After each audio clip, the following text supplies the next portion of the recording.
Hello, fellow watchers and enjoyers.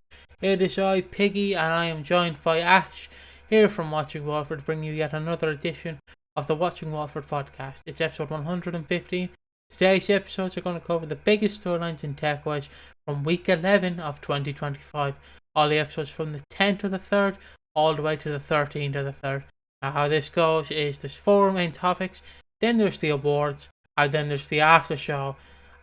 Just side note, if I speak a bit louder, I'm sorry, and also I want to apologise that my hearing is a bit bad at the moment. So if I accidentally leave on me for a bit too long while Ash is talking, just bear with me. I'll try my best to keep up with the camera cuts.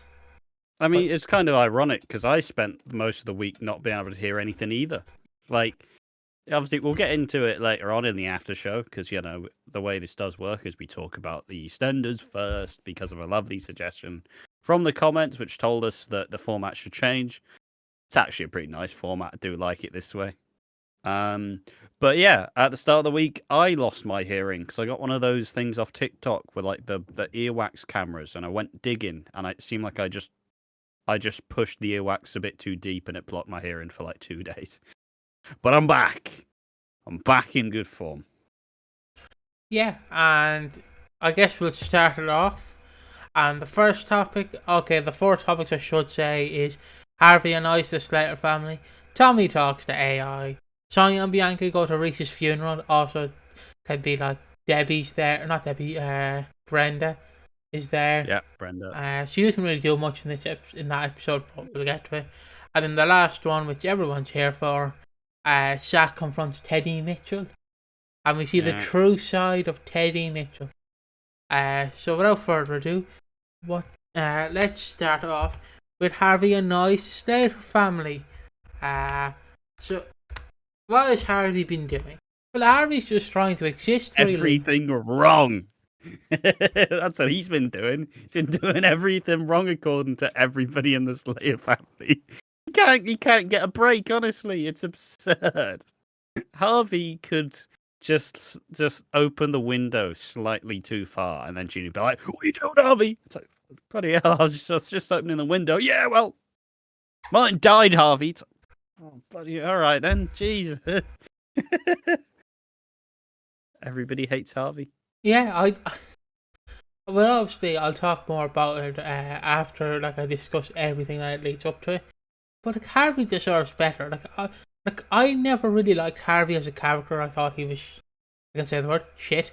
But this storyline is really making me go, I can't say the word. Jean, you are a see you next Tuesday.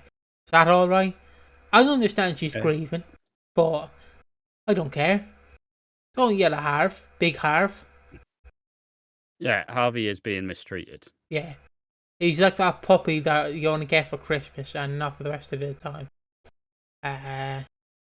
It's fun at Christmas, but when he shits on the floor in June, you're just gonna get very mad at him. So anyways, yeah, Harvey is just trying his best. He bought some tickets to a Fulham. Is it Fulham? The Spurs? Spurs. Spurs football match. Which I made the joke last time, but even then, so Martin and Harvey being Spurs fans, poor bastards. They've not won a thing in their life. You're not even winning in your sports. You know, usually you pick a team that wins so you can you don't glory hog and pick a team who's winning because that's just cheap. But you know, usually you have a team that actually wins stuff, so you get to feel good about the sporting achievements. They don't even have that. They didn't even have that. Tottenham hasn't won a fucking thing in years. Poor bastards. But yeah, he just can't catch a break. He's trying his best, and Jean's like, "Why would you do that? Arthur doesn't want to go anywhere." And I'm like, "Arthur might actually enjoy the day out, Jean. You ever thought about that? Maybe being stuck up in the house might, make him a bit more sad. Maybe he does want to go out." And then Harvey's like, "Jesus, Jean, maybe we can go enjoy the break." And then Jean's like, "Nope, we can't. I'm too busy." And then Harvey's like, "Okay, Kathy, how are you?" I was like, "Oh, I love you, Harvey. I think you're great." And then he just gives the tickets to Billy, and Billy and Will go to see the match. Yeah. Following that, sorry if that picked up on the microphone, I apologise. Following that, Kathy gets a bit heads over heels with him because Harvey's been neglected, like by the Slater clan, and he goes to Kathy, who gives him belly rubs and everything, just everything that a good Harvey needs. Don't neglect your Harveys. And Harvey enjoys this. Harvey's not just for Christmas. The new slogan. Someone who is fantastic at editing, please do that. Not me, Ash. Please do that. It's the bumper sticker. Harvey's are not for Christmas. It's just not for Christmas. So yeah, he asked Kathy, "Do you want to do catering?" Because Ruby's trying to get a professional caterer in, and Kathy's like, "I'd bloody love to do that." And then he goes, and Ruby's like, "Okay, Jean, I've got a caterer sorted." And then he goes back and tells Kathy, who's a bit disappointed. And then he brings her to the allotment. Is it the allotment? Yeah. He brings her to the allotment. He has some peanut butter and jelly sandwiches with her, which Martin's favourite. Which I just realised, like peanut butter with jam sounds a bit weird. It's alright. It's not like it. To me, it is just a very American thing because it is an excessive amount of like, because you get the really like creamy but kind of really dry in a sense peanut. Maybe not dry is the word, but you get the, and then you have the jam, which is all like the sugar, and it adds like a bit of, it like lifts it. Like it is tasty. It's really like good, but it's a bit much. It's a bit much for a sandwich. Yeah. Like, but then again, I also like crunchy peanut butter, so my opinion may be invalid. But like, I get why people have it, but it's a you know, I always complain about Americans making food too, like trying to do too much, where they're not making it simple enough. Gee, you're long necking that fucking thing. You got about 3/4 of the ball in your mouth. There's a TikTok for you. I always complain about Americans like kind of like overcomplicating simple foods that should taste good, and peanut butter and fucking jam it's just too much. You don't need it. You want peanut butter, get peanut butter. You want jam, have jam. Why put them together? I don't know why they call jam jelly. That's just it doesn't seem right to me. You know what they say about jam and jelly? What? No, you don't get it. That's fine. About sticky. And Kathy and Harvey have a little kiss, and then Kathy immediately regrets it. And then the following day, Harvey. Well, no, she doesn't regret it. She does that thing when you make a bold thing and the other person's not immediately like, "Oh my god, I love you." Mwah. She's like, "Oh, balls. Oh, you don't feel the same." And then Harvey's just kind of sat there like, just doesn't know where he is. Like obviously Harvey was clearly interested and he reciprocated on the kiss, but also he's like, "But Jean." And this is the part where my sympathy drops for Harvey, because for the next like fucking for the next episode, it's like, "Oh, Kathy, you're lovely, love you, Kathy. Oh, but Jean, really got to be there for Jean. Really got to help Jean." And then he's like, "Oh, but Kathy, I still like you." And then Kathy's like, "Fucking make up your mind, Harvey. You prick. Make up your mind. Do you want me or do you not?" And Harvey, the following day, the absolute Chad that he is, it gets very sad. What do you do when you're sad? You have a sad wank. But Harvey, being 60, just can't do it. So he goes around to Kathy. He's like, "Hey, Kathy, do you need a plumber? Because your pipes are clogged." And That's disgusting. And he unclogs her pipes. And then he immediately regrets it. And then he cries about it. Goes back to Jean. And then he meets up with... Oh no, I thought you were saying... Well, it's not that. It's more so... He goes to make a big meal, like feeling bad. He's like, "All right, I'll make a big family meal," but it's not a family meal. It's just a meal for her and Harvey. And then he like makes this big meal, gets a tiramisu, making like a beef Wellington, or whatever. And it's like basically Jean Gene doesn't show up for it. Gene doesn't show up. I say that I want a beef Wellington. It looks really good. I want one, and I've not had one, but I want one. Isn't beef Wellington just like a big sausage roll? He just gets angry. That cut out a little bit, but as I was saying, is a beef Wellington just a big sausage roll? Kind of. It is just meat and pastry.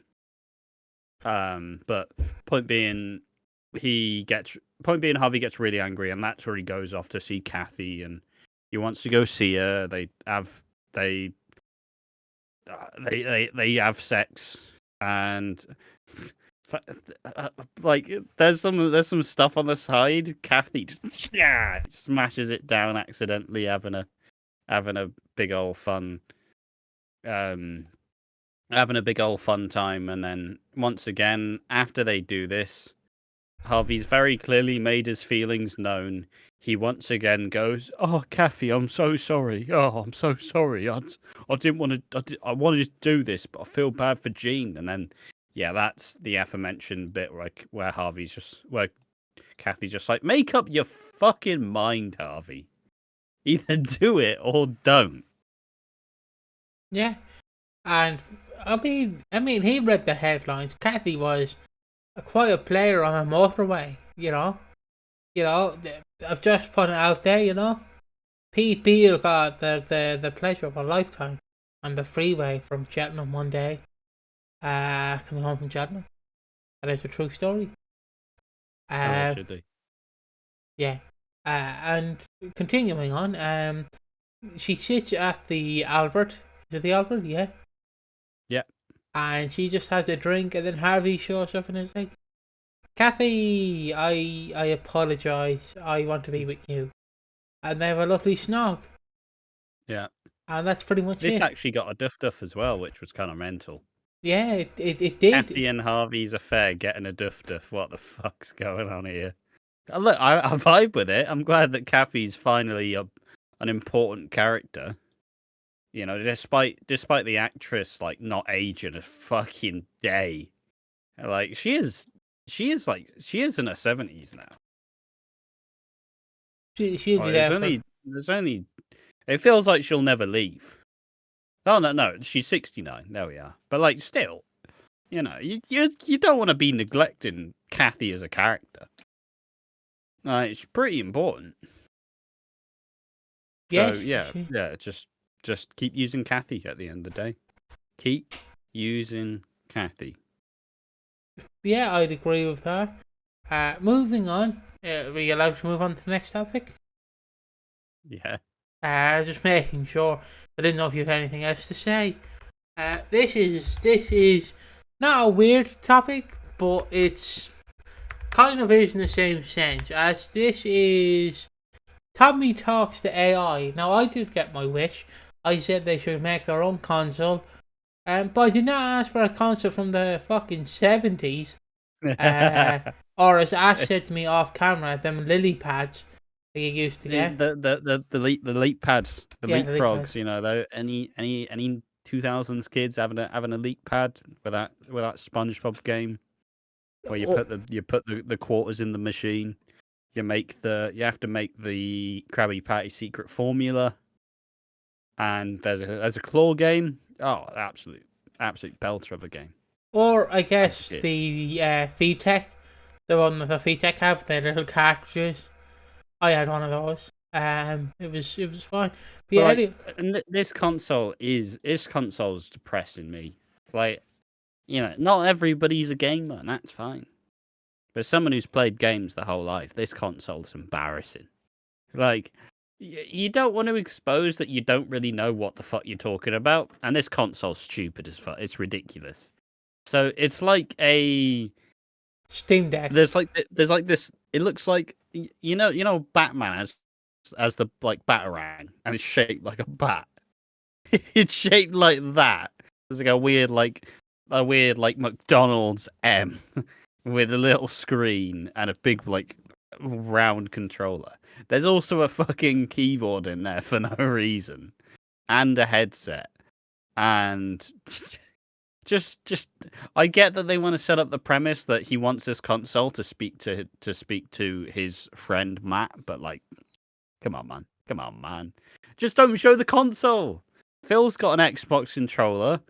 Zack's probably got an Xbox controller. You just don't do it. Makes you look dumb, but people are gonna be obsessed by it because it's so stupid. I when watching this, I was like, I know EastEnders and most soaps don't have like an archive, like one where they keep all like historical. Not it's not a historical item, but you know what I mean. Like where they keep all the, like, you know, the car crash that, like the car that ran over Tiffany Mitchell, like for an example. Like I really want one of these just to have because they seem like mental. Like I know it's a prop and there's literally nothing on it. It's just they just put it in post production. But man, I would really love one of these as like just as a prop, because it seems like fun just to have one. But I really hope they keep it and it doesn't get sold off or burned, or you know, like Out of all the things that EastEnders is keeping, that dodgy console is not one. But yeah, he's a better man, is old Tommy. Also, no, hold on here. I actually need to get your reaction to this. That console also has VR games. Yeah. How? Yeah.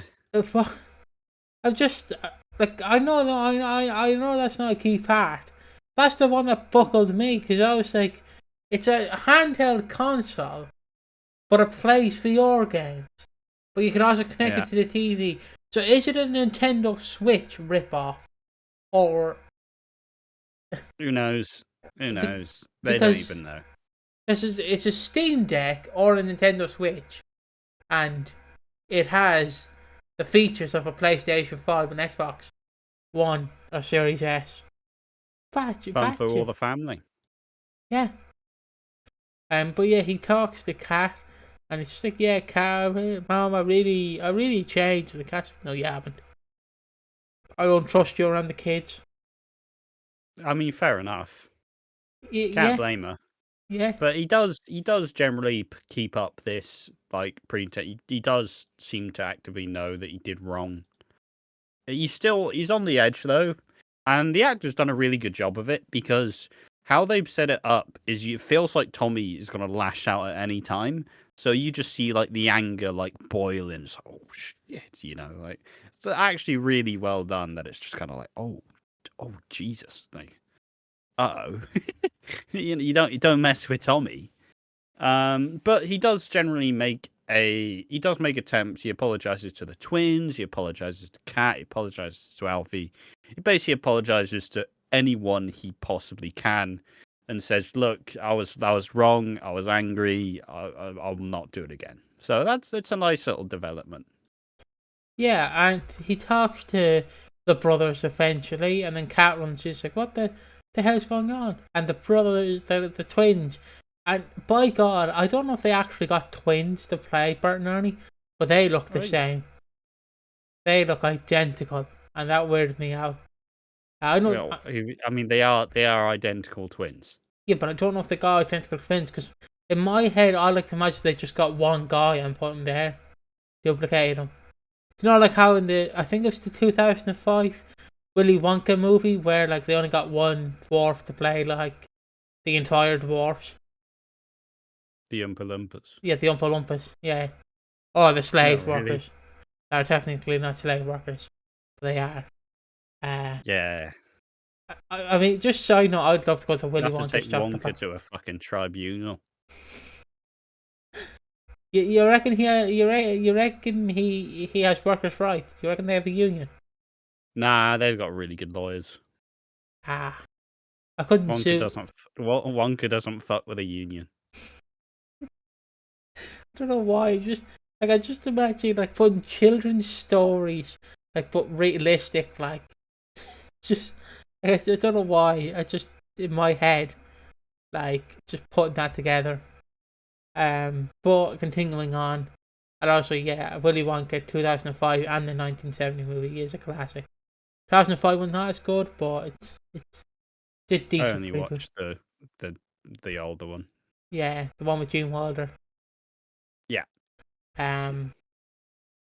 But continuing on, so yeah, he But talks. yeah, point being though, yeah, Tommy does make amends, and the main thing is mention how he wants to be on his console, needs to be on the console, and then because he's talking to someone called Matt. Now, who is Matt? Well, I chugged a non-alcoholic beer. Matt Cider. Cider. Thank you for that observation. Matt is AI. Now, I don't want to say these are a bunch of 30 to 40-year-old men writing what they think is AI, but they are. Because I don't. It's not hard to figure out what AI is. No. I know. No. My point is, to me, it's coming across as like a bunch of older generations going, what AI is this weird thing. It is pretty weird, I know, but it's just like, it feels like they don't really know how to discuss it. Does that make sense?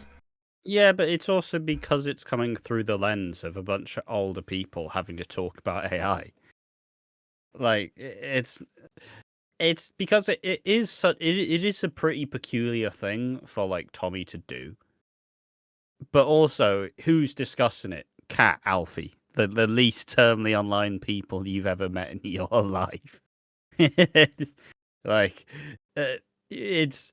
I don't think it's. It doesn't. For me, it doesn't come across as a bunch of like out of touch writers trying to write about like a new thing like AI. It just comes across as they're trying to tackle AI as a pretty tragic case of a guy who's found comfort within talking to an AI while still having parents that have never spent a day online in their life.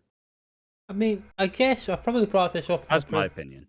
Probably brought this up in a previous podcast, but I've read one and by read, I've watched a most critical video.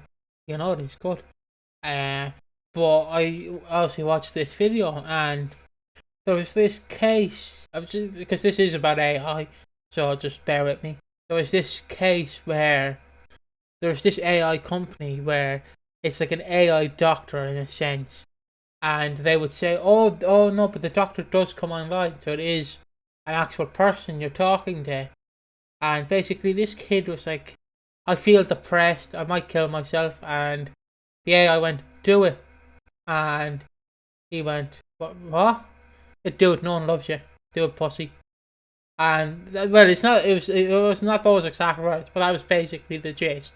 Was that yeah, just do it, and he did it, and the parents were like, "Yeah, we're gonna sue you." And then obviously, Most Critical Charlie like talks to this robot, but the robot is telling Charlie, who knows it's an AI, going, "Mate, I know you're an AI." He goes, "No, I'm a real person. I'm always at my computer. I'm a real doctor." And he was like, "No, you're not, mate." But yeah, that's a tragic story of AI. Is that in a sense, because AI again is powerful. Yeah, in the wrong hands, it can be very exploitative. Yeah. But in this instance, it is just a lonely, angry kid talking to an AI chatbot. Like, yeah, it is pathetic, but you know, could be worse.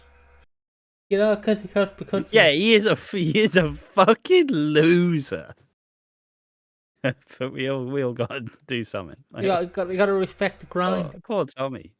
And Alfie immediately is like, my favourite bit. Like, no, I don't like Alfie, but this buckled me. Was like, Alfie's like, yeah, your friends should come around. And then Tommy's like, it's AI. And then he goes, gay, straight, boy, whatever, I'm okay with. And it's like, no, he's AI, artificial intelligence. Yeah. And Alfie's like, can I He's use a perv. Yeah, it's just, I like that scene. And they're basically confused about the AI. They're confused about the AI because they don't really understand. And then Alfie talks to Freddy, which we don't see. And I will just briefly mention this and move past this very quickly as I can. So he goes to see Harvey, and then he asks Harvey, "Do you know anything about this AI?" And Harvey's like, "No." And he's like, I was talking to Freddie, but I was on about this Elaine Musk, who, She's a great entrepreneur. yeah, and I believe on that, Owns the Queen Vic. yeah, and I believe, just to bring people back to the garden, I believe on that day, that is where Mr. Elon Musk and Mr. Donald Trump did a Tesla commercial. So yeah, there you go. Fun fact. I think that was a Tuesday. I might be wrong. Yeah, there you go. Don't ask me why he called it Tesla. I do not know. But he was trying to say Tesla. But continuing on, Alfie's more open to it, but Kat isn't. Because Kat's like, this feels very weird and sad. Hatch doesn't know how to feel, really. How would you feel? What if in the hypothetical scenario where my kid's using AI to talk to, I just kind of start to wonder, like, can I just help him more? Like, because AI is fine, but if it's your only friend, it's a bit of a, if you're very isolated, you just talk to an AI, it can kind of go all sorts of different places, right? So you fundamentally, if they're struggling and their only friend is AI, maybe you start trying to help them a bit more. Maybe you talk to them a little bit more. Well, not to say it's always a bad thing, but it's just kind of like a, there's more problems. There's more problems going on here. Yeah. See, obviously, I wouldn't be like, don't you fucking talk to him. Don't you dare talk. Like, do whatever you want, but just remember that they're not a real human. I'm in a mind about this because, like, I understand from the perspective of the kid that have no friends, that they're talking to this robot, essentially, this AI generated program. But at the same time, you could make friends online. I know. Shocking concept, but I mean, I can understand why people would flock to AI because it is easier. Like, yeah, sure, Tommy's at a position where he's still in school, and I'd argue that still being in school is the place where it's a lot easier to make friends. You can generally find your people in school, but making new friends is hard, and especially with the reputation that he has, that he's been like hitting his mum. Like, he's kind of, no one's, is anyone really gonna, like, rumor spreads, is anybody actually gonna be like, no, you're a weirdo, like, why would you treat your mum like that, So you can understand why he would be so isolated and so away from everything, that most of the people in his life are adults. Like, you can understand why you would flock to AI. Making new friends is hard, especially if you've got a bit of a reputation. Yeah, I feel like I speak of someone who pretty much had the same friends from early years to till I left school.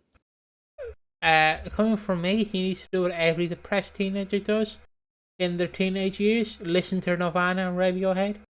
It's a classic, Yeah. It's a classic. It's a recipe made for disaster, but it does bloody work. But if my kid went down and met a friend, I would, alright, what's their name? I don't like. I'd be like, okay, what's their name? And they're like, Ma. Okay, fair enough. And he's AI, and I'm like, put your fucking phone down, lad. I'd rather you talk to a perv than you talk to a fucking AI. Not in this household. Remember the war of 2032 when we fought robots and we kicked their ass until we didn't. Put that fucking console down, sunshine. I'd go meet a real person. And just don't get in his van, please. But yeah, Piggy's thoughts. That's staying in. But yeah, continuing on. Yeah, so they just don't understand the AI. They just don't. That's basically it. And he talks to Lily, and Lily's like, okay, this AI's alright. Like, Lily can pop it up on her phone. She has Snapchat. You talk to an AI friend there. And then Avani overhears Kath and Alfie talk about AI, and she tells Davinda, who tells everyone in front of Denzel, and in front of Tommy and Lily, and they call him pathetic, and then he leaves, and that was it. Yeah, And Lily and tries once to again, call him. he's been further isolated, and is he going to lash out at Cat and Alfie? You know, it's like it's a rocky road, Rocky and it Road is does have delicious. marshmallows in it. Yeah. So that is one hell of a segue into the next topic. This is There was no obvious. segue. What? There was no segue. It was. We were talking about Rocky Road, and on a Rocky Road is Bianca and Sonia. There you go. I go now. Oh Jesus! Now you're there. Jesus! Jesus! I nearly dropped a can. Let me just put it out of my bucket for later on. So what about Bianca and Sonia? Well, Sonia is really depressed. She's not really coping with the baby because it's like, yeah, I see Reiss. So Bianca's like, come on, you have to celebrate. Reiss is dead. And Bianca's like, or Sonia's like, no, I can't. At least baby Julia's a girl. She's not got Reese's fucking hairline. Like, at least the baby's not gonna be going bald at 14. And yeah, she just, I lost my train of thought, and she just says like, yeah, Bianca's just trying to cheer her up, and Sonia's like, no, leave me alone, please. And then every time she tries to cheer her up, Sonia just says no. And my favourite bit is Bianca gets her dress for Sonia to go to the funeral, and Sonia's like, I'm not going. And who shows up, Ash? Brenda Shows up, and I thought she was going to have a bit more piss and venom in her, but... I mean, Reiss is dead. There's only so much she can really... She was just... Yeah, and she comes in and she's just really supportive. Like, you know what? I'm sorry. I'm sorry for lumping you in with it. You know, I was hurt. I was grieving Debbie, and it wasn't like... It wasn't your fault. It was always him. I should have done more. And she gets to see the baby, and like her ice heart melts a little bit seeing the baby. And yeah, it's just kind of like, hey, I hope you're at the funeral. And she kind of alludes to the fact that like maybe we're there for different reasons, but let's fucking see this absolute knobhead go down. See, I still want to know, like, was he involved in Debbie's stroke? That's the... I don't think we'll ever know. Yeah, I think that's always up to like, they'll always be contested. It'll just be up to whoever writes it, honestly. Yeah. But like, I don't think it's ever getting mentioned after this again. No. But if you don't know how Reiss died, he died by bathtub, ironically. And yeah. Bianca, like, they go to the funeral the next day. We don't see the funeral for obvious reasons. Johnny Freeman he was crushed by a bath, of course, so they couldn't show the body. So yeah, that's a bit sad. And they go to the funeral, and then Bianca just wants to party, and she organises a baby shower for Sonia. They go to the baby shower. Elaine Musk bought a lovely teddy bear for the baby Julie, and it's a lovely teddy bear. What? Julia. I'm just thinking of that granny, Julia. You need to speak up, Ma. And baby Julia, like, it's a lovely present. What does Linda give her? She gives her... it's like a little thing to... So a thing to, like, mark her first, like, her footprint as a kid, and also, like a little pocket for all of the teeth. I tried to get someone's paw print on my like, autograph list for school, but they couldn't find it. They couldn't stamp it. What? Oh, no, when the mate I worked for, like, his dog was called Dougal, and I fell in love with him. And if you're wondering, yes, he's named after the hit show father Ted, because they did have a cat called Ted, but Ted got run over. So, Poor Ted. so it was only Never forgotten. So it was only Dougal, and I really wanted Dougal's autograph, but we couldn't figure out how to do it. Yeah, So that was it. And fair enough.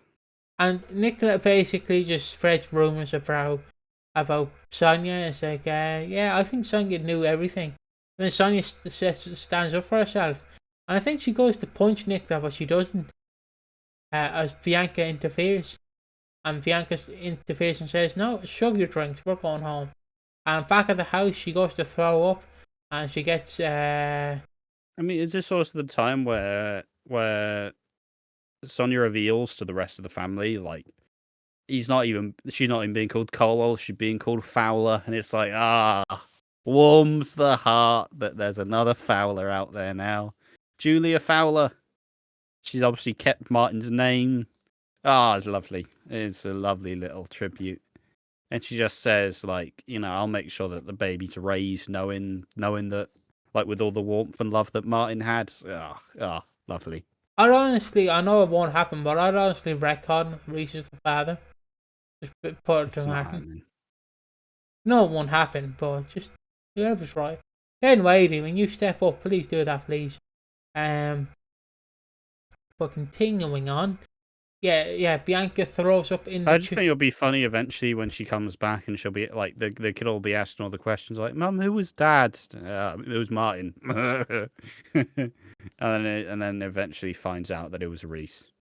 And then, yeah, Bianca throws up in a tuba. Or brass horn. Reiss's tuba. That's tuba, isn't it? I don't know. French horn. And they both laugh, and that's basically the end of the scenes. Reiss is now gone. And it's pretty much the end of Reiss, really. Yeah. You can't really do much else now. Everything that Reiss had is crumbled. Now there's even sick in his whatever fucking brass instrument he plays.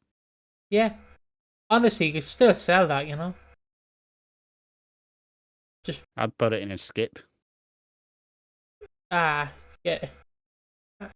Fair enough. And now everyone's here for the main topic, which is Zack confronts Teddy Mitchell.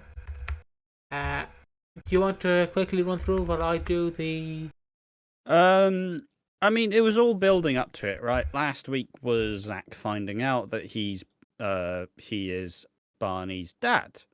But this week is more so about trying to find a way to get Nicola to explain that Barney isn't actually Teddy's kid. And we got to see how far like Barney would go as to like how much he loves how much Teddy loves Barney.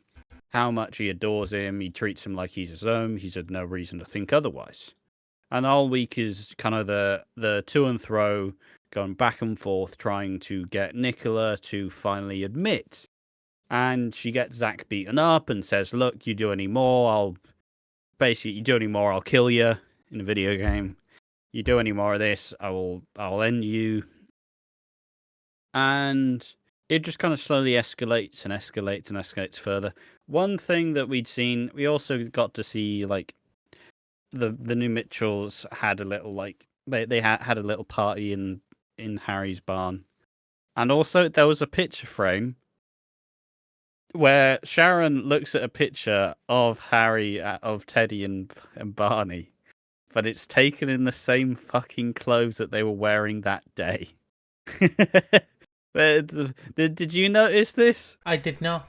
There was a picture frame, and Barney was wearing a black hoodie, and Teddy was wearing, I think he was actually wearing a jumper this time, and it's a selfie of them in Harry's barn, and they're wearing the same fucking clothes that they were wearing in the scene. So it's like, guys, how hard is it to just put on, like, just take off the jumper?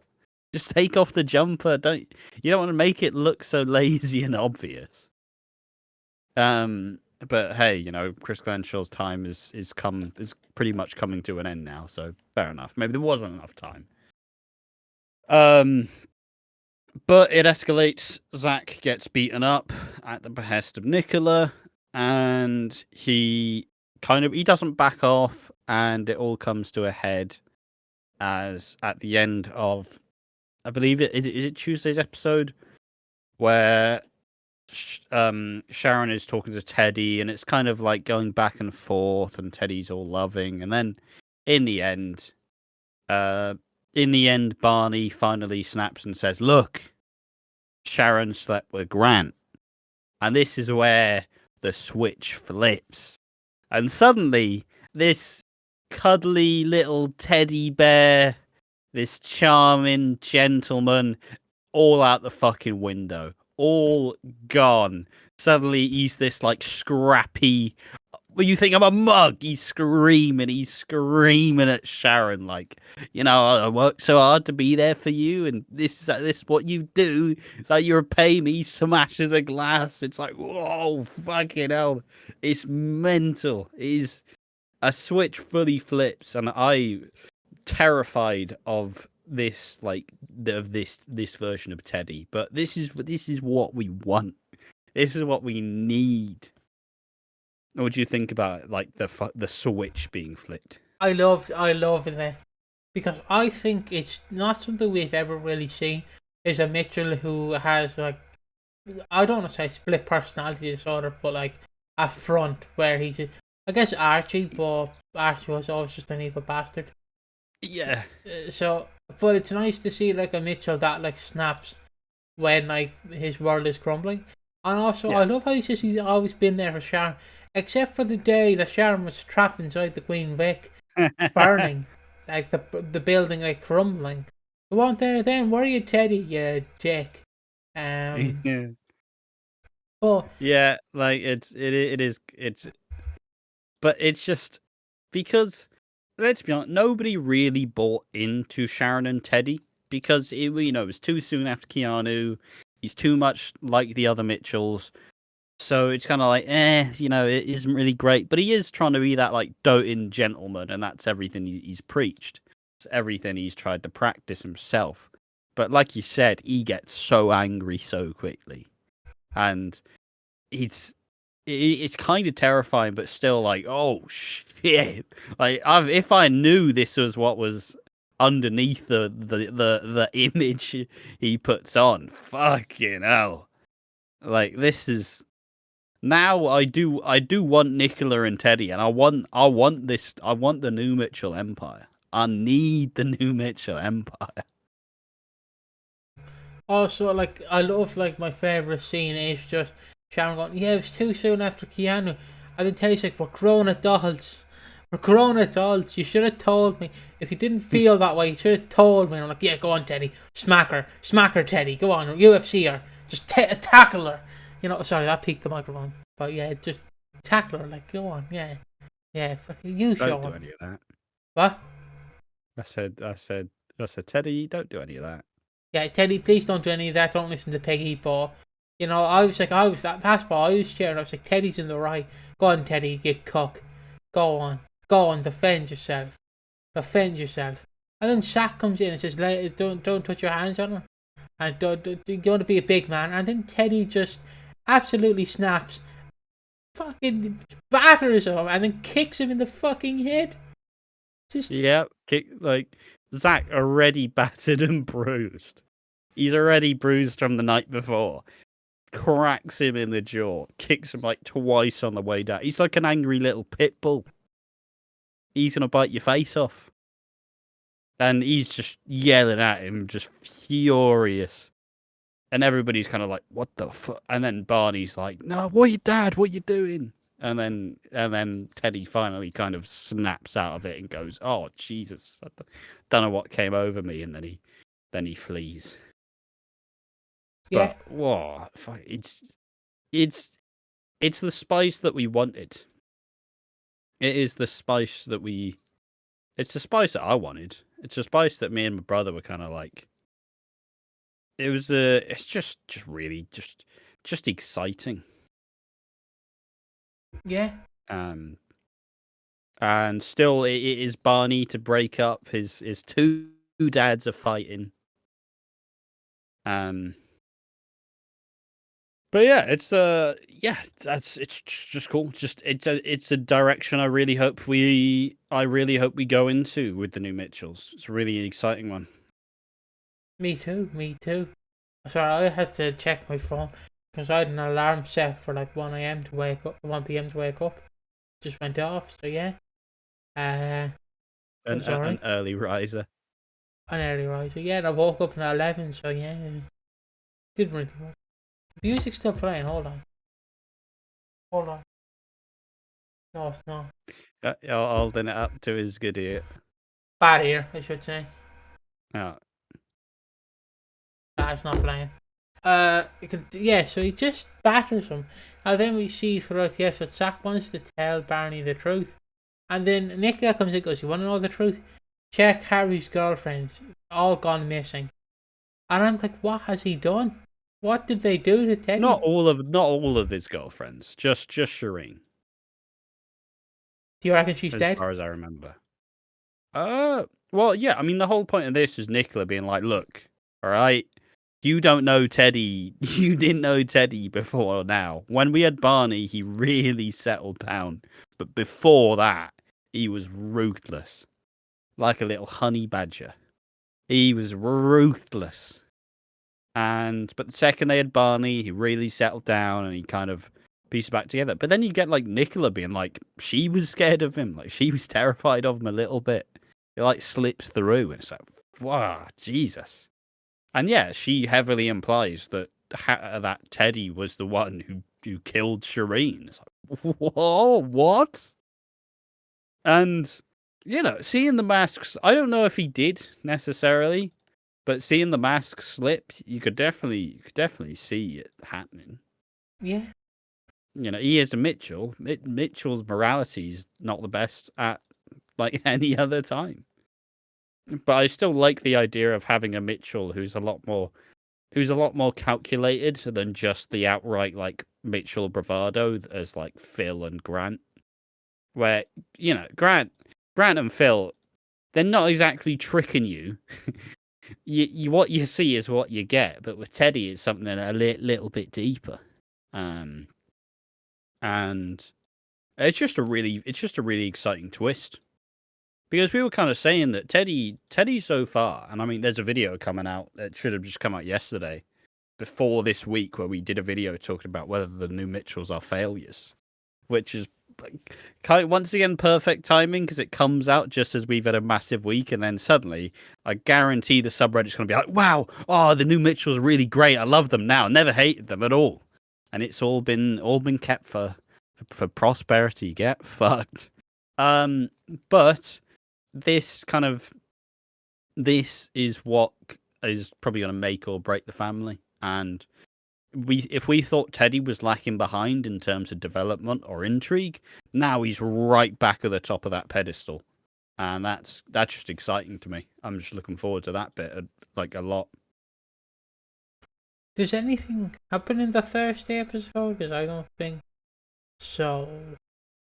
Not really. It's just I think Zack kind of realizes, yeah, all right, maybe I won't like steamroll into telling Barney that I'm his dad, because now he actually has a bit more to lose. And Yeah. like Nicola gave a pretty good account of, you don't really want to mess with him. So you know what, I trust Nicola in this situation. But I mean, then now it's probably going to be, now perhaps Zack's going to be like, hey, I think Teddy killed Shireen, and then suddenly the police get involved, and we get a little bit deeper, we get a little bit more involved. I think now it is time for the awards. Well, just generally review the week. What did you think of the week, mate? I really enjoyed the week. I think it was a good week. I really enjoyed Wednesday's episode. I think it was one of the best episodes of the week. Of the past couple of weeks. And not much else to say. They nailed it on the head perfectly. This is what I want to see from Teddy, where he is a darker Mitchell, like where he's just has a darker side to him, and like just he's evil. Like, well, he's not evil, but you know what I mean. But maybe he can make the list. Well, there's more than what meets the eye. It's a lot more hidden, right? It's a lot more. I think that's the more exciting bit for me personally. It's just we always knew that there was a bit of a teased darker side there, and now we actually start to see it. And I think it's immediately changed like public opinion, and it's made Teddy really, really interesting. And all in all, I think I thought it was pretty good. I thought it was pretty exciting. I thought it was a really interesting it's a really interesting week and really good way because me and the brother we were talking about it. We were talking like, oh, the new Mitchells have not really stuck the landing. They've not been that great. I like them. I like them all. I like what they bring, but it feels like they've kind of fallen to the wayside. Like it felt like Teddy had fallen to the wayside in comparison to Nicola. But then you have this week where suddenly, whoa, Jesus! All right, Teddy's got more to him now. He's got more to him now.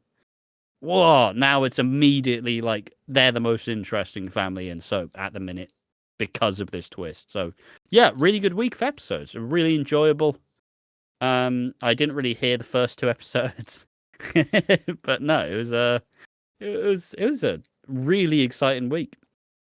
Yeah, I know. I think it is time for the awards. Can you quickly run through the awards, Ash? The awards are as followed. We do 3 awards. They're not really the most serious awards, let's be honest. It's a little dumb segment that kind of cuts in between the normal bit of the podcast and the after show. So the awards are the Keanu Taylor Award of Excellence for the most wooden portrayal. The most underrated of the week, which, that's what underrated means. And finally, who needs slapping down? Which one do you want to start with? Underrated. Who's been underrated for you? I don't just go for Teddy anyways. No one really cares about these. The awards are fine.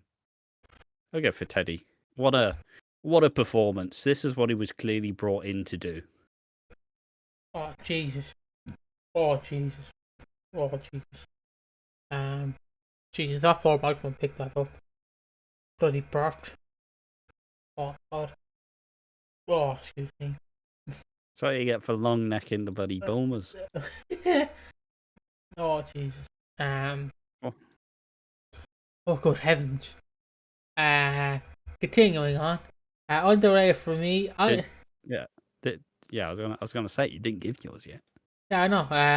Underrated for me is who could I go for? It's just Penny. Penny just wants to be involved in everything. We didn't really talk about it, but she just wants to be involved. And I'm proud of it. You go, girl. You go, girl. You go, girl. Next is the most wooden. So your pick, please. Teddy's image of being the gentleman. It's all a lie. It's all a figment of our imagination. It's not real. He's secretly a feral little honey badger. He's terrifying. I love him. All in. All in. Double your chips. So I am going for Teddy's kick to Zack's face. That was a brutal kick. Or also I'm going for what was the scene I'm trying to think of? It's just the console.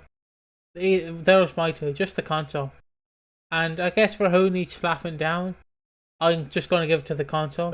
That console's what that console is what Back to the Future would say is the console of the future. That's how they piece together. That's how weird and uncanny it was. What's your most wooden? Teddy's facade. Oh no, not wooden. Who needs slapping down? Sorry. Oh, I'm pretty sure I said Gene last week. I'm just gonna say Harvey because Harvey just couldn't make up his fucking mind. Oh no, Kathy, I love you. Oh, Kathy, you're great. Oh, look, let's get together, Kathy. Oh, never mind. I'm sorry. Why did we do that? Why did we do that? I'm so stupid. Oh, Gene, how are you? Fuck you, Harvey. Oh, bloody. Oh, Kathy, I love you. Oh, I don't want to cheat on Gene. Harvey, make up your mind, man.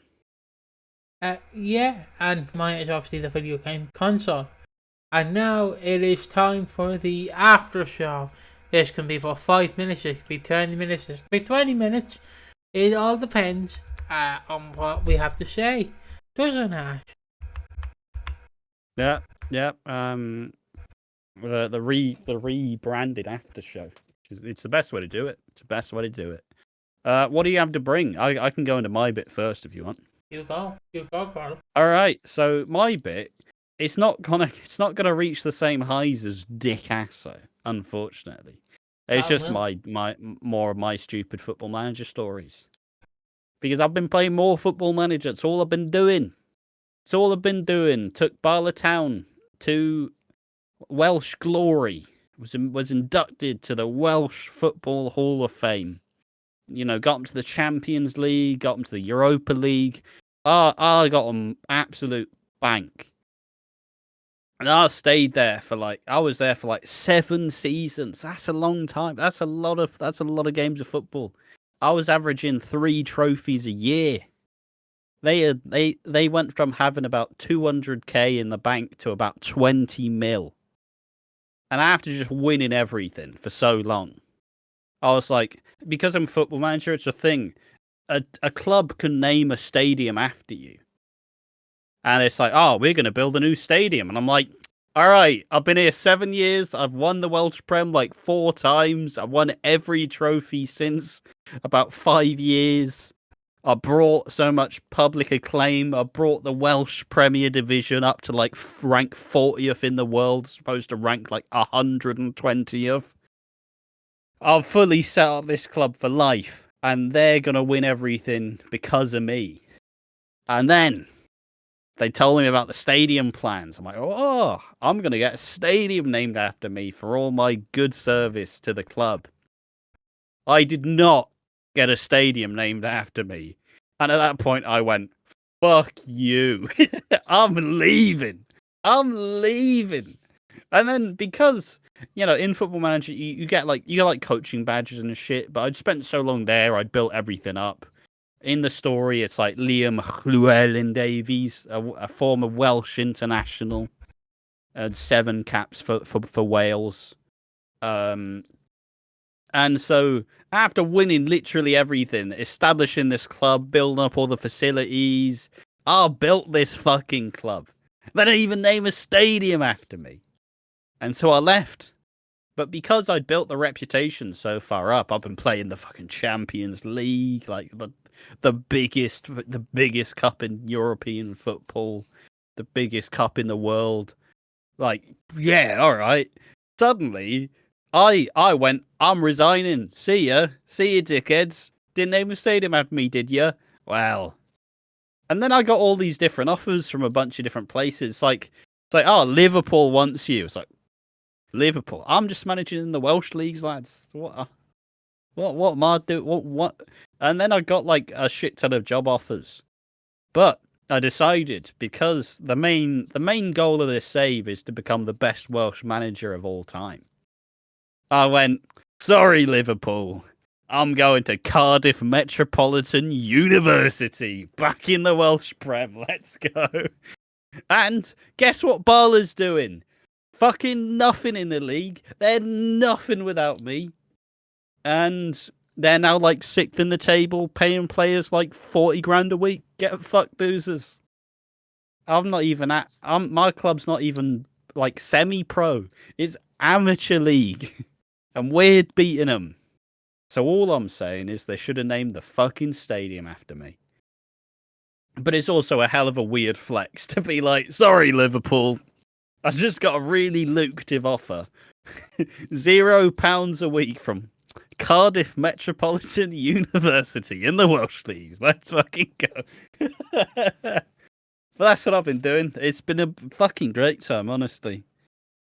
It's a shame. I did get inducted to the Welsh Hall of Fame after I won one trophy, which is taking the piss. Like, I surely have to do a bit more to get into the Welsh Hall of Fame. But now it's just, all right, Barlatown, I've built you up. Now time to fucking destroy you. See ya. Immediately down the table. Spent like 4 mil on transfers. Get fucked. You are nothing without me. And even a bunch of the staff I was working with were like, yeah, we all need to. See ya. And then because before this, I was like, I managed a bunch of different teams and I was like flip-flopping around trying to build up the reputation. And then an interviewer went, oh, why'd you keep resigning? And I'm like, I've been here for 7 years, homie. I've won everything I ever could. What? Of course I resigned. They're not going to fire me. They're gonna erect a statue of the beautiful Welsh lion Liam Llewellyn Davies. But I don't know. It's why I love Football Manager. You get all these stupid stories. This is all just me looking at spreadsheets and, well, not exactly spreadsheets. You know, this is just me watching simulated matches. Spent like 3 days there. Been great fun. But yeah. And now I'm just going to start winning again with Cardiff Metropolitan Uni. And I'm going to build them up. And if they don't build a fucking stadium named after me, I'm going to fucking leave again. And I'm going to do it somewhere else. See ya. Yeah. What you've been up to, mate? Not much. You couldn't tell I was a bit more sleepier throughout this podcast. But I tried to do my best to stay awake. Did chuck a beer. Probably heard a lot of burps from me, like I was picking up on my phone. I have to apologise. Just gonna put it out there again. I'm gonna apologise wholeheartedly. I did not mean for that to happen, but I've just been I've literally just been chilling. My dad went on holidays, so I've just been by myself, and it's been all right. Not much. I haven't got up to much. Like in Home Alone. It's like Home Alone. You are correct. He's setting traps and everything. Yeah. My dad's going to walk and he's going to get hit with a paint can to the head. Hopefully it doesn't kill him, but there we go. It's a risk you'll have to take. But yeah, I stumbled upon something, and I showed Ash this, but I stumbled upon medieval covers of What Is Love and Pumped Up Kicks. And What Is Love has my favourite saying, which is nonny nonny no, which yeah, because it's that bit in What Is Love where it's like oh, whoa, whoa, whoa, whoa. But instead of it being that, it's this high pitch like nonny nonny nonny no. Because the whole concept of medieval core is it's supposed to be like what you'd hear back in the day with like lutes and like old instruments. And so it's like it sounds really good and it sounds like What Is Love, but still like on some like lutes and on some like little weird drums and shit. So it's kind of mental how it works. It's kind of cool, honestly. But yeah, just no. and then the other one was like Pumped Up Kicks, and I was like, all ye bully rucks better outrun my all you bully rucks in your muskin boots. Best ye run, outrun my ball. Which he didn't hit the same, but like it was still good. And I showed Ash this video, which I recommend if you're ever down, lads, go. I don't know if darts is big in the States as it is like in the UK, but it feels like it's very much a UK sport. I know like darts pub culture's a whole lot deeper in the UK than like bar culture is in America, let's be honest. Yeah, I know like they have darts in America, obviously, but I don't know if the sport is like the same, because I don't know what the song was, but I showed Ash because he popped up on my feed before because guys were making memes of him, of this guy, and he comes out to a song, and like the whole crowd is Titanium. Yeah, he comes out to Titanium. Is that the song? Yeah. And he comes out the titanium, and then like the whole crowd joined in the chorus. It's like, come on lads, yeah, come on. Just getting the crowd hyped up. Yeah, and like it's the most like gammony looking guy as well, like full red faced, short hair, and he's coming out. I'm titanium. And like the crowd is singing it, and like, yeah, go on, boy. And it's like, this is darts, homie. Like, I don't mind darts. I don't care about watching the sport. Don't mind playing darts. Fun game. But like, you show someone the walkout, and like Piggy showed me someone walking out to like Mr. Brightside, a Dublin crowds like coming out of my cage, and I'll be doing just about singing it all the way. And like, you show them the walkout, and you're like, this is sick. Because it's like packed out arena full of like a couple thousand people singing and dancing. And then like you show that to a casual, they go, oh, darts must be fucking cool, this. No, it's just a bunch of guys hitting a board. Like they'll watch the walkout, but yeah, let's fucking go. Oh, no, it's a bit fucking boring, But generally, yeah, like, because I've obviously were wrestling fans or were wrestling fans, and obviously, like to me, your walkout music has to be like it has to be good or like it has to be memorable. It can be licensing or it can be your own creation, but it has to be memorable. People go, that is who I associate that song with, or when I think of that song, I know it's that person. And Dash just succeeds with it. You just have a bunch of bald fuckers coming out, and it's like, what is love? Baby, don't hurt me. And the whole crowd's joining in. I swear, I've seen people dress up as bananas in pajamas at these shows, and like, dressed up as all sorts of shit.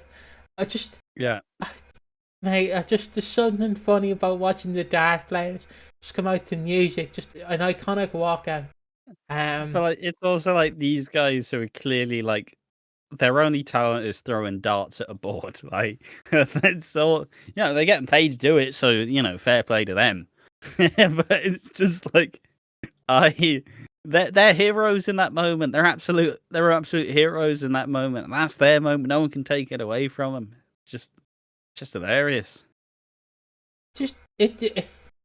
And what would your entrance music be? Oh, it would be the medieval "What Is Love" just for the naughty no, naughty no. Just to hear the crowd start singing naughty no. I don't know why. What would yours be? Not bad. Mine would be Electric Love. Absolutely, because it revs up. It's like, yeah. Oh, imagine that going through a whole arena. It'd be mental. Yeah, like I think I know darts doesn't pay as much, but I know the Sky Sports darts. Still good money in it. Yeah, I believe the Sky Sports darts, like tournaments, play a hefty chunk. Like I believe like Luke Litter. It's a big sport. The Luke Litter. Yeah, the Luke Littler. Yeah. He got like 500. The guy who's like 16. The guy is like 16, but he looks like he's 40. He's been in the pub having pints since like the age of 4. It's mental. Like, but then he's also he just seems like a legend. Yeah, he's 18. He's 18 and he looks like he's 34 with 3 kids. But like he got like 500k from winning a tournament. Yeah. Gee, like I said, darts is a pretty. He comes out to Green Light by Pitbull, also an absolute tune. Oh, I need to have a look at that entrance afterwards. But you get sponsorships. Like you get like darts is big money. It feels like it's only really a European thing. Yeah. But it's just a part of pub culture. Like, pub culture is good fun. It's just, why not? What else are you gonna do? You play darts, so you have a drink, and you have a drink and play darts. Some people don't like it as much with the idea. It's like snooker. Snooker and darts are more fun if you can get as chugged up on booze as possible. Absolutely 20 beers deep, and you're still hitting 180s immediately. Some people may say that a part of the charm's gone if it's not like that, but it's a fun game. I like darts. I don't play it very frequently, but I played it enough to enjoy it. Not very good at it, but I just I really want other sports to take like walkout music.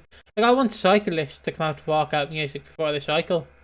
You know, they're not all coming out like one at a time. There's like 100 people at the. There's like at least 50 people in the race. yeah, but you get the more known names come out to entrance music, and then like the lesser ones just come out to like. Gatekeeping dart, mate. Why are you acting like you watch sports? I don't. No, I don't. But like, I just, if other sports incorporated entrance music, other than darts and boxing, I mean, it worked for UFC. it did. It's just mental. Like, I just like all these like drunken UK guys just singing along to a song. It seems like a great time. I'd bring Ash, but Ash would be like, "Do not touch me, lads." Too many people. Yeah, too many people. He'd have to be in the. I don't. Like I said, I don't. I could. I feel like I could get into darts, but like out of all the sports, I watch football and I watch esports. I'm not adding darts into the conversation. There's not enough time for all that. There is something I want to get Ash to. There is. Yeah, there we go. There is something I want to get Ash into. But I'm not even buy the game for him. But it's called 9-ball roulette, where you basically where you play 9-ball. And obviously, if you score all the 9 balls, or you score like you complete a set, the opponent has to obviously shoot themselves, and they have 6 turns. In a video game. It is in a video game, and you can do 4-ball or 6-ball as well. And I think it would be fun to play with Ash, because I know Ash would be like a prime snooker player. He'd be like setting it up and everything. Be like, "Don't touch me, Piggy. I got these angles correct. Do not go near me." And he'd get me killed. But yeah, that's a game I'd love to play with Ash. But I don't know if he'll play it. It's only like £7, but I'm not wasting money on it. I've played actual snooker though. I'm terrible at snooker. I played about 2 games in my life, and I managed to win. But like, you know when you win, but it's like none of it feels good, and it should have ended about 2 hours ago. That was my only victory playing snooker, because I was playing with my best mate Jake at we were at a bowling alley. It's like, all right, we got to wait for our time. Shit bowling as well. Yeah, I like bowling where you can ping it across you ping it across the safety guard so it doesn't go in the hole. It doesn't go in the gutter. It's great fun. I was always more of a Wii Sports bowling kind of guy. But we played snooker, and Jake was talking it up because his dad's how do I say this nicely? He loves a bit of the pub, loves a bit of booze, loves a bit of drink, loves a bit of drugs. His dad, absolute waste of space. So obviously he spent a lot of time in pubs. So he spent a lot of time playing snooker. And he was talking up like, "Oh mate, you're gonna get absolutely destroyed. You're screwed." And then we played like the most depressing game of snooker you've ever seen in your life. We're taking like 5 hits to hit 1 ball. It's just depressing. And by the end, it's like, "Oh, who won? Who cares? Who cares? Just fucking stop. Just stop playing. This is miserable." See, my uncle used to have a snooker table up in the allotment, and well, upstairs, I should say. And like, I used to play with my dad when we went up to his house, but I couldn't use the snooker cue. Like, I couldn't use the snookers, so I just grabbed the ball and rammed it. That's all I would do. Grab the white ball and just chuck it. Yeah, fair enough. I do. Does take a bit of coordination for it. I don't know if I have it here, but I will see. Give me a second. I think I have my granddad's snooker cue here somewhere. Don't think I have it. Don't know if it's in this, but let me just very quickly have a look and try not to dox anybody in this.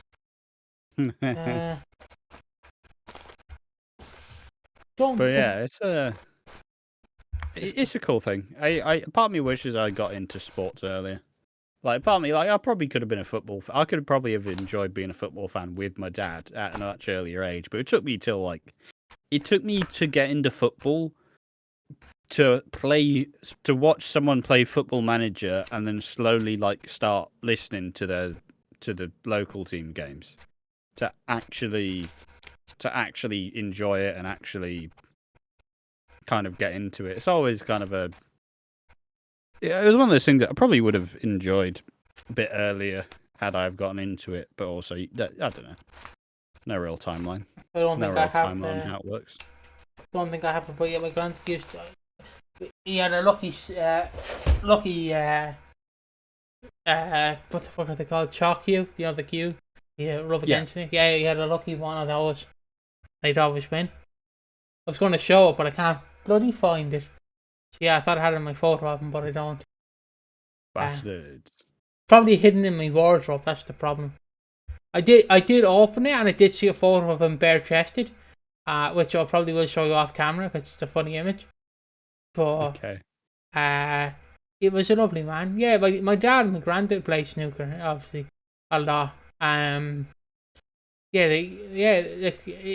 It's like I don't really know.